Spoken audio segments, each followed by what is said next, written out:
Hello, everyone. This is Tom Fox. I'm the Compliance Evangelist, and I'd like to welcome you to episode 84 of Compliance Into the Weeds, a podcast where, with my good friend and colleague Matt Kelly, founder and editor of Radical Compliance, we take a deep dive each week into a compliance or compliance-related topic, literally going into the weeds to find out how the issue we're discussing can impact you as a compliance professional. Today, we take up a very interesting issue written by Matt entitled, or rather around cloud apps and security, and how both single and double authenticated security can impact not only the security of the application and your IT system, but the wider implications for the compliance professional. But first, a word about our sponsor, which today is my new book, The Complete Compliance Handbook. The Complete Compliance Handbook, which is available on Amazon.com or from my website, incorporates the most recent pronouncements and guidance from the Department of Justice, including its 2017 evaluation of corporate compliance programs and FCPA corporate enforcement policy to provide you the most up-to-date advice on what constitutes a best practices compliance program. In this one-volume compendium, I've brought together the top ideas, topics, and techniques that you can incorporate into your compliance program, literally in 31 days to more fully operationalize your compliance regime. If there is one volume to guide you in operationalizing compliance, this is it. Indeed, this is the only book on the marketplace currently which incorporates both the 2017 evaluation of corporate compliance programs and the November FCPA corporate enforcement policy incorporated into the U.S. Attorney's Manual. Once again, it's available on Amazon.com or from my website, www.fcpacompliancereport.com. Compliance Into the Weeds is a part of the Compliance Podcast Network. Hello, everyone. This is Tom Fox, back with my good friend and colleague Matt Kelly for another episode of Compliance Into the Weeds, the podcast where we take a compliance or compliance-related topic and geek out, literally going into the weeds to take a deep dive into a subject. And today we are going to do that. Matt wrote a really interesting blog post. I guess it went up Saturday, if I'm reading that right. No, it did. It did. And it's security over cloud apps. And it's going to be fun to geek out on this one, Matt, but I thought you made a much larger and indeed more important point about compliance, risk, and risk management that perhaps we can take a deep dive into. So why don't I let you start out with the geekness? Yeah, sure. So this was a survey that came out, a report really, from a provider of, like a broker of cloud-based services. And, you might use cloud-based apps. Let's start with that. What are they for those who may not know? Any computer application you get over the cloud, such as Office 365, Google and its G Suite of Word and spreadsheet applications, Salesforce.com, Slack, all of these things are cloud-based apps. So this broker of cloud-based services called BitGlass, they published a report last week where they looked at how more than 135,000 organizations use cloud services. And what they found, the two top line numbers are that 81% of the companies that they looked at use cloud apps in some way. Could be Slack, could be Office 365, could be Salesforce. But more than that, they also looked at whether these companies also then use a type of security called single sign-on. So for compliance officers who do not yet have enough acronyms in your life, I will give you another one right now, SSO. So secure sign-on is what it seems like it should be, is that you have only one user ID and one password that you, the employee or the customer, need to remember, and you use that to sign on to your cloud-based environment, and then you can get into all the apps, all the Slacks and Salesforces, and I think there's another one called Orkut, and Office 365, and all the others, but you don't need to remember individual user IDs and passwords. The theory behind single sign-on is that if the company requires only one user ID and password for you to remember, well, that's easy. So then they can layer on other types of security, such as multi-factor authentication, and that's MFA. So there's another acronym for you, where they might send you, you log on with your SSO, and then it says, before you get access to all of this, we're going to send you a code to your cell phone. Please type in the code here. That is multi-factor, the phone and the user ID and the password. The two of them together make stealing or obtaining the login credentials of somebody surreptitiously. They make the stealing of credentials much more difficult. And so SSO and MFA together are a very strong cybersecurity tactic if you're using the cloud. BitGlass found 81% of the world uses the cloud. However, only 25% use SSO, which means that we have a lag here between the adoption of cloud services and the adoption of what I think would probably be a very good security best practice of SSO and multi-factor authentication. You can't have both if you don't at least have SSO. And we have only 25% of these people, these companies of the world, using SSO, while everyone and their uncle is actually on the cloud. So that's the gap, and that's what this report was about. So a couple of thoughts really about this topic, Matt. The first is that this is, I would categorize this as a risk, actually a risk management solution to a risk. And we have had an increased number of stolen passwords leading to hacking of systems. So the risk has dramatically increased over the past few years. And this is a tool, or at least a strategy, to try to manage that risk. So in reading through the first 2/3 of your article, I went, yeah, I do that on a couple of different apps, most notably on online banking, or when I try to use my cell phone in banking. And I'm not only happy to do that, I'm happy to do so. It doesn't offend me at all. And I'm frankly happy that my bank has put this extra step in. Yet, if I took that same SSO or MFA to my everyday business, I might not have the same level of happiness, but the risk could be, if not the same, could be greater. So any idea as to why, if my experience is not unique, why people would feel that way? Well, I think that there are a couple of challenges to bringing cybersecurity up to the place that it should be, given the prevalence of using cloud apps. And like you said, once you kind of sit there and think about it for a moment, you're like, yeah, it's kind of a no-brainer. We should do this. One of the biggest obstacles to effective cybersecurity actually is that we have too many passwords. We have too many user IDs. I don't remember them all. I'm not sure, if many people here do. And so what you do as a normal human being is, number one, you write them down on a Post-it note. You stick it next to your PC. I've done that. Or you come up with a common user ID that you can easily remember, and you use it across all sorts of apps, which I've done that. And then you might come up with a baseline password named after your favorite pet, and then the year you were born or graduated high school or something else. And when you have to update it, you change it from FIDO71 to FIDO7273 and that kind of stuff.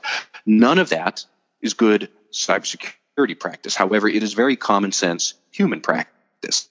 So we've evolved into this position of really kind of unwise password practices. And everybody in their own love to get away from that. But it is, if you go into your IT department right now and say, we want to use SSO and MFA, let's do it, your cybersecurity people will kick you out of the room because they already know this is a good idea. Technically, it's very hard to do. And we have a lot of legacy systems that people have bought into and companies have acquired over the years. That's how we're in the position we're in. It's going to take us a long time to kind of straighten out the screwy mess that we find ourselves in. But the logic of using single sign-on and multi-factor authentication together is pretty compelling. If you use just one, SSO, then as soon as somebody does steal that password, they can get everything. They've got the keys to the kingdom. So that's too little unto its own. If you use multi-factor authentication without SSO, you've got all the password problems I just said before, and now you have to do all of this with the phones or the fobs or the key passes on the doors or all this other nonsense. Then you're going to wind up with too much security, and an average human's head is going to explode just from pure frustration. So it's using the two of them together.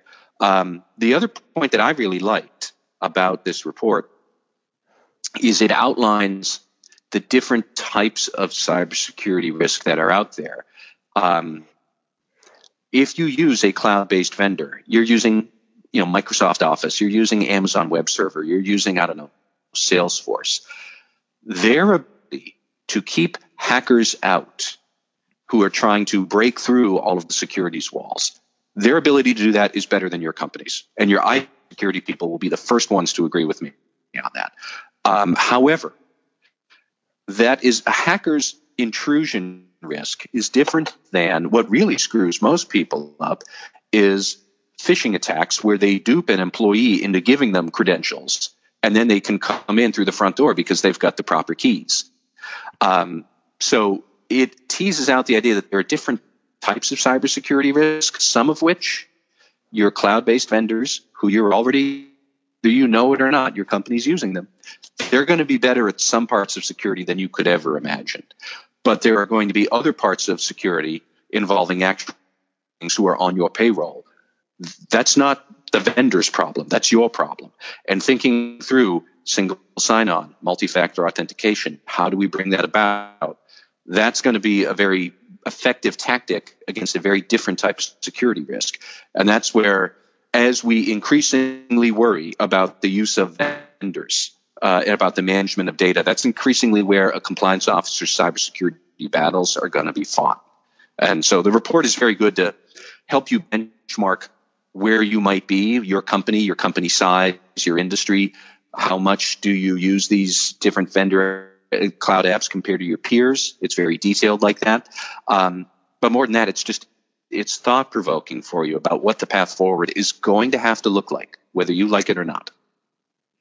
So, Matt, what I heard you describe was a risk assessment to actually determine what your risks are and the levels of risk for each of those risks that you articulate, and then a management of those risks going forward, and then, of course, monitoring of that risk management solution to see if it's indeed working. And that's, obviously what a compliance practitioner does day in and day out. But the solution that you articulated, that third parties are going to be a key component of this, it's still stuck in my mind that Target was hacked from an HVAC vendor. And so that obviously you're only going to be as strong as your weakest link. Nevertheless, it's going to require a heightened awareness and a heightened scrutiny by companies who use these third parties. And that's just the reality we're in now.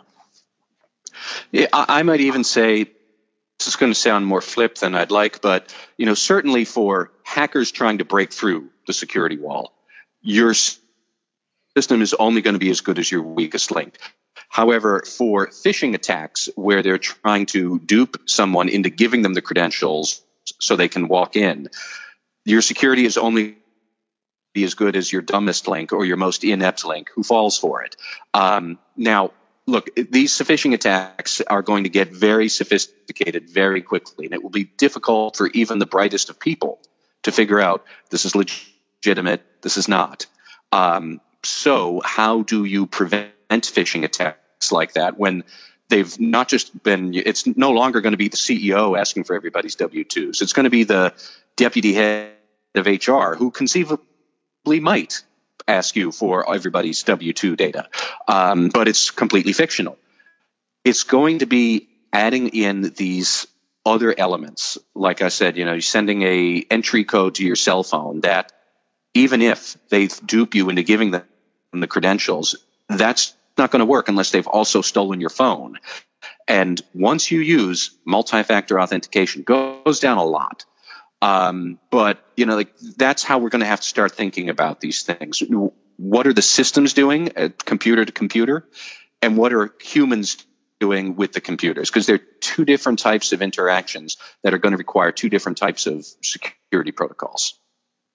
And if I could translate that into compliance ease, what I just heard you describe, Matt, is a risk management solution of training for a human problem, and that to train a human, one, to watch for any type of information request, but two, to use frankly a two-factor verification, that if you do receive a request from a CFO, a CEO, a head of HR for W-2 information, that you double check to make sure that this really came through from the CEO, COO, Yeah. or that whoever it came from. And so that seems to me to be really a training issue. And once again, that falls upon the company to manage that risk through that training. So I've really heard you articulate several different types of risks. Then I've heard you articulate several types of risk management strategies implemented in many different ways, trying to still engage in information security going forward. And to tie that all together, it seems like to me that's what compliance officers do day in and day out. They do. And, I'm struck sometimes by a woman I spoke with in the UK not long ago, and she was working in the IT sector and fairly high up in compliance at this multinational company, where she went on and on about how they had made a strategic shift recently from selling goods to selling services. Okay, not uncommon. A lot of companies do that. But think about what that's really going to mean in our modern age, is that you're probably buying data or services from some other kind of wholesaler that you pull together, you repackage it, and you sell that finalized service on to somebody else. So increasingly, she was worried about vendor risk management. She's worried about data access, systems access, user access controls. None of that is new to, say, SOX compliance people who've been testing access to corporate financial systems for 15 years. But increasingly, we're all going to be doing that. That's going to be the game. You're not going to be worried so much about how many people are copying keys to get into the factory so they can knock off a whole bunch of counterfeits or steal trucks out of the motor pool. That's still going to happen, but it will never be on the scale of somebody who steals user credentials and then suddenly steals all the files. So you need to think through, where would we want to put in an extra layer of security in a second factor authentication? Like, honestly, you do not need to put security around what's on the corporate cafeteria menu. Who cares that somebody's stolen that? But you'll have to think through, what do we not care about? What do we care about? What is a normal user activity going to look like, so that if we see the abnormal, we can drop in a second factor challenge question and stop this? Those are all questions we're still learning about. And that's just on the theory of it, that compliance officers might game out in a risk assessment. Then you have to sit down with your IT staff. And like I said, single sign-on and multi-factor are great ideas they already know about, but implementing them is not easy. And it will take time and money. It will take a lot of explanation to the board about why to do it, a lot of explanation to the lower levels about why they have to listen to you. But those are the kind of challenges that we're going to see. And this report calls out the gap right now, that the adoption of cloud services is well ahead of our security attention to the cloud services. Well, you even managed to layer in yet another level of risk analysis, which was the difference in products and services. So this has really been great, Matt, and that's exactly why I wanted to pick your brain on this, because I knew, one, you'd be able to geek out on the technical aspects, but it really allows us to have a much fuller and broader conversation about really what is risk, how do you measure that risk, and then how do you manage that risk, and what do you do when that risk is changing, if not daily, certainly more quickly than it previously did. So kudos. All right. All right, till next time, this is Tom Fox and Matt Kelly from Compliance Into the Weeds. We hope you join us again. Thank you. Hello, everyone. This is Tom Fox again. I'd like to thank you again for listening to this episode of Compliance Into the Weeds. If you have any questions, you can email me at tfox@tfoxlaw.com. You can email Matt at mkelly@radicalcompliance.com. I hope you will join us again next week for another episode. If you have listened to this podcast on iTunes, I would greatly appreciate it if you would rate our podcast, as it would help in our rankings and help us to get the word out about the only weekly podcast that takes a deep dive, literally going into the weeds of a compliance or compliance-related topic. Compliance Into the Weeds is a part of the Compliance Podcast Network.